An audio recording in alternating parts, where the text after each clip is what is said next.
Well, thank you so much for meeting with me. Congratulations. Thank you. Feels like a long time ago that we were together. It's been a month. Well, no, it's been more than a month because you actually, we met at the Filipino PC rally. That's right. And then that was 3 weeks before the actual election. That's right. And then I knew there was no chance I was going to get a chance to speak with you until now. So thank you very much for taking the time. I'm glad to be here. So now that you are the leader and the PCs are in power, what do you think really helped the PCs propel them to their win, considering that there's a lot of hype around it might change throughout the election? I think that what we talked about in this campaign was that Albertans were going to have a choice about how they wanted to define the future of the province. And I believe that people that live in this province are very excited about the future. They understand our role in Canada and our role in the world, that we can be so much more than we are, and that it hasn't been good enough to just keep doing what we've done. We had a great team, a really diverse team of candidates that represent people from all over the world, also young families, a really exciting group of people that I think have bold ideas about the future, and I think Albertans saw that, and that was exciting. Oh, fantastic. Yeah, it was really great. I mean, in the Northeast, Manny alone, well liked by the group up there. Yes. We know there's great support. But is there anything else that you saw in regards to the Filipino community, that what they did to help out, or even just the pride that they had for being part of the PCs, anything that helped them? Well, I think it's really quite amazing to look at people that are part of the Filipino community, because there are so many people that come to Canada from all over the world, and they come for different reasons. But all of the people that I've met in the Filipino community, my friends, people that have come here historically, are people that have come and really sacrificed an awful lot in order to get here. You know, very often people will come and have to leave their families behind for 2 or 3 years.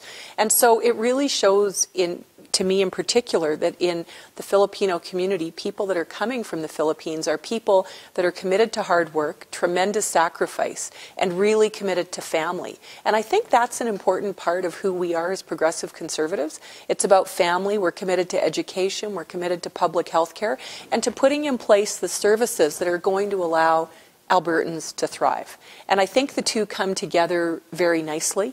It's amazing to me over this campaign to see how many places I went, from Fort McMurray to Grand Prairie to Red Deer to Calgary to Lethbridge, where there were a lot of people who have come from the Philippines who were engaging in political activity. I thought it was really exciting.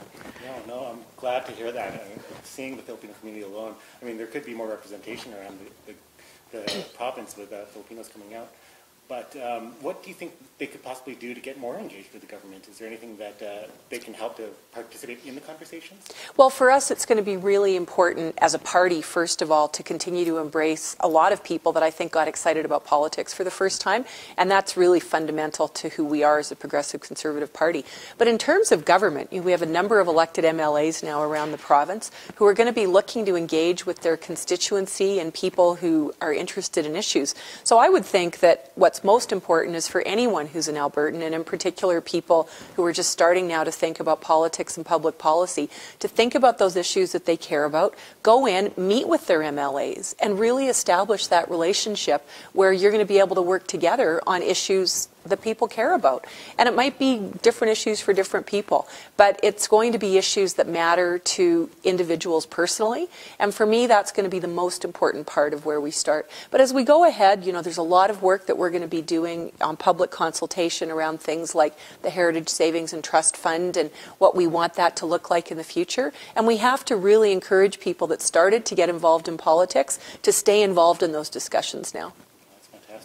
You mentioned earlier some of the issues that were up front in the election, like education and healthcare. Is there anything that you can maybe mention right now about what your plans are going forward as a party?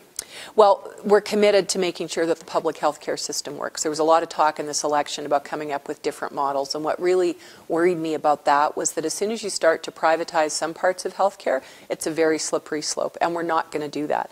We are going to put in place family care clinics, which I think are going to be great for families who need access to multidisciplinary health care, not necessarily only from doctors, right, but from nurses and licensed practical nurses, nurse practitioners, so that people can get the help that they need without going to emergency. And if they don't have a family doctor, can still get access in their community. So in the next 3 years, that's going to be a really big part of the work that we do in healthcare, because it allows for more of an approach to wellness and preventative preventative work than it does to simply thinking that everyone who needs health care has to go to a hospital. Oh, that's fantastic. I will say something else, and that's about education. You know, we have, I think, in Alberta, one of the best systems in the world, and we see that in the results. You know, we see kids that just have a tremendous standing on standardized testing. What we want to do with curriculum now is introduce more culture to it, more physical activity programming to it, so that we're really not just focusing on the academics, but on really well-rounded people, because not everyone learns the same way, and we want to make sure that we're supporting students that can excel. And that's going to be creating a really strong partnership with parent councils and with school boards and with teachers. And I think that's really going to change the dynamics of education in Alberta. No, it sounds all good. And leading forward into the future, where it looks like we're trying to build a stronger Alberta, a stronger province. But there's a lot of talk about change. Do you think the direction that we're heading towards is talking about big change for the province? It's talking about a lot of change, and that change has already started to happen. You know, we have a new caucus, we have a new cabinet ministers, younger cabinet ministers that have kids.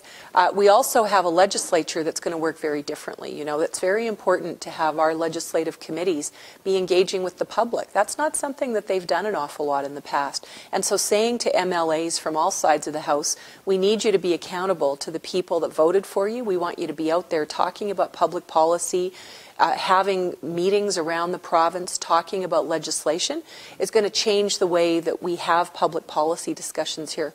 But we also, and I'm really proud of this, are a progressive conservative party. You know, we'll balance being fiscally conservative with being progressive. It's important to me that we talk about supporting vulnerable families, ensuring that there are better subsidies for daycare, making sure that we're supporting strong public health care and strong public education. Because it's wrong to think that government doesn't have a role in being able to help families succeed. And we want to make sure that we're doing that. I think you have a really strong team, and especially with the announcements that actually happened this week in regards to the new cabinet. How do you think that'll help us going into the future, especially with the Calgary representation that we have? Well, we have some really great MLAs in Calgary and a lot of new MLAs in Calgary, and a lot of our MLAs who've been there before are now cabinet ministers. And it's bringing a new perspective, because everyone that's in cabinet right now, with the exception of a couple, were only elected 4 years ago. So they're bringing new ideas and new approaches. And I think the most important thing that I'm asking everyone who's part of our government to do is to say, think about how we're doing things and tell me how we can do them differently. Because we should never presume that something that's been in place for 20 years is good enough. It was put in place 20 years ago at a different time when Alberta looked different, we had a different population, and we faced different issues. And so now, 20 years later, let's think about how we can do things better and continually challenging ourselves to change our approaches and come up with new ideas and listen to people who will tell us what's not working and what needs to work better is going to be really important. And when I think of some of the MLAs that we have, like Teresa Wupa and Mamit Boular, they're new, they're enthusiastic, they're strong cabinet ministers, and they want to change things. So I think we're going to see really big change. Oh, absolutely. And they've been great for me, especially with our community. Oh, is that right? Getting out with our members and talking to them. So a lot good. of dialogue happening. Oh, good, good. So a lot of good things looks like it's happening with the government, and congratulations once again. Well, thanks. We're going to have a session next week, and I'm really looking forward to the summer. It's going to be a great chance to visit with Albertans and see what they want us to do in the future again. Well, we'll be looking forward to that as well. Good. We'll put it in the news when we can. Thank you. Thank you. All right. See you. Good.